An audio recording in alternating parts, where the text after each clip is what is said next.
अयोध्या में राम मंदिर भगवान राम की जन्मभूमि और एक 500 साल पुराना संघर्ष का केंद्र स्थल। आज 3D एनिमेशन के जरिए हम इस पूरे संघर्ष को समझने की कोशिश करेंगे। 1528 में मुगल सम्राट बाबर के सेनापति मीर बाकी ने बाबरी मस्जिद स्थापित की अयोध्या में। वहां पे लोकल लोगों का मानना था कि एक हिंदू मंदिर इसी जगह पहले था जिसके ऊपर मस्जिद बनाया गया था। 1822 में फैजाबाद कोर्ट के एक ऑफिशियल हफीजुल्लाह ने दावा किया कि बाबरी मस्जिद भगवान राम की जन्मभूमि पर स्थित है। इसके बाद निर्मोही अखाड़ा ने उस जगह को उनको दे देने का दावा किया। इससे 1855 में दंगे हुए। 1859 में ब्रिटिश कॉलोनियल एडमिनिस्ट्रेशन ने राइट्स को रोकने के लिए मस्जिद के बाहरी आंगन को अलग करने के लिए एक रेलिंग लगाई। 1885 में आते हैं।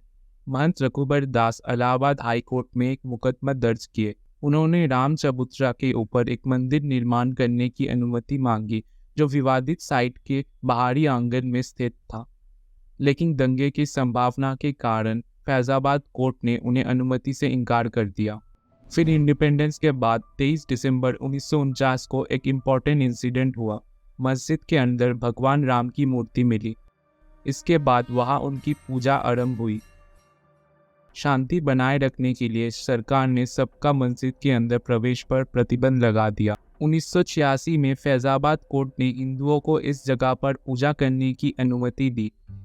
इस निर्णय के बाद के प्रोटेस्ट में बाबरी मस्जिद एक्शन कमेटी का गठन हुआ। 1989 में रामलल्ला विराजमान के नाम से एक केस फाइल किया गया। भारतीय कानून के अनुसार एक देवता को कोर्ट में जुरिस्टिक पर्सन के रूप में प्रस्तुत किया जा सकता है, यानी कि उनके भी कानूनी अधिकार होते हैं कोई आम नागरिक की तरह। इस केस में रामलल्ला को त्रिलोकीनाथ पांडे विश्व हिंदू परिषद के एक वरिष्ठ नेता ने रिप्रेजेंट किया। 1990 में बीजेपी ने कुछ अन्य हिंदू संगठनों के साथ गुजरात के सोमनाथ से अयोध्या तक एक रथ यात्रा शुरू की जिसमें हजारों कार सेवक थे। इस यात्रा के दौरान तब के बीजेपी प्रेसिडेंट लाल कृष्ण आडवाणी को बिहार में अरेस्ट किया गया, वहां के मुख्यमंत्री लालू प्रसाद यादव के इंस्ट्रक्शन पे। 6 दिसंबर 1992 को अयोध्या में हजारों कार सेवक इकट्ठे हुए और बाबरी मस्जिद को तोड़ दिया। उन्होंने एक अस्थायी राम मंदिर बनाया और वहां 1949 से मौजूद रामलल्ला की मूर्ति की पूजा शुरू की। अप्रैल 2002 में इलाहाबाद हाई कोर्ट में इस भूमि के मालिक का निर्णय करने के लिए एक कमेटी बनाई गई। आर्कियोलॉजिकल सर्वे ऑफ इंडिया को भूमि का सर्वे करने का काम सौंपा गया। उनके रिपोर्ट्स के मुताबिक 12वीं सेंचुरी में वहां एक मंदिर था और फिर 1528 में वहां एक मस्जिद बनाई गई। 2010 में इलाहाबाद हाई कोर्ट ने एक निर्णय दिया कि पूरी भूमि को 3 भागों में बांटा जाएगा। जहां राम की मूर्ति मिली थी वो जगह रामलल्ला विराजमान को दी गई।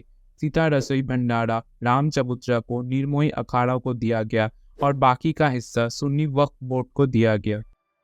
2011 में सुप्रीम कोर्ट ने इलाहाबाद हाई कोर्ट के फैसले पर रोक लगा दिया। इलाहाबाद हाई कोर्ट के फैसलों के खिलाफ 32 अपील मिलने के बाद 2019 में सुप्रीम कोर्ट में एक 5 जज की कमेटी गठित की गई। उन्होंने रिटायर्ड जस्टिस एफ.एम.आई. कलीफुल्ला, श्री सी रविशंकर और सीनियर एडवोकेट श्रीराम पंचू को शामिल करके एक मीडिएशन पैनल बनाया ताकि कोर्ट द्वारा कंट्रोल मीडिएशन के थ्रू विवाद को सुलझाया जा सके। इसके बाद फिर 6 अगस्त से 14 अक्टूबर के बीच 40 दिनों की सुनवाई हुई और अंत में सुप्रीम कोर्ट ने फैसला दिया। बाबरी मस्जिद की 2.77 एकड़ की ज़मीन को रामलल्ला विराजमान को दी गई और सरकार को सुन्नी वक्फ बोर्ड को 5 एकड़ की ज़मीन देने की निर्देश दिए गए। इस प्रकार हम एक 500 साल पुराना युद्ध के अंत पर पहुंचते हैं। हमारे अगले वीडियो में हम 3D एनिमेशन के मदद से अयोध्या के राम मंदिर कम्प्लेक्स को डिटेल्स में समझेंगे। उस वीडियो को मिस ना करने के लिए जल्दी से हमारे चैनल को सब्सक्राइब कर दीजिए और अपने सारे दोस्तों के साथ शेयर कीजिए। आपका सहयोग हमें ऐसे ही इंपॉर्टेंट और इंटरेस्टिंग टॉपिक्स पे और भी अच्छे 3D एनिमेशन बनाने के लिए मोटिवेट करेगा। वीडियो पूरा देखने के लिए थैंक्स। जय हिंद।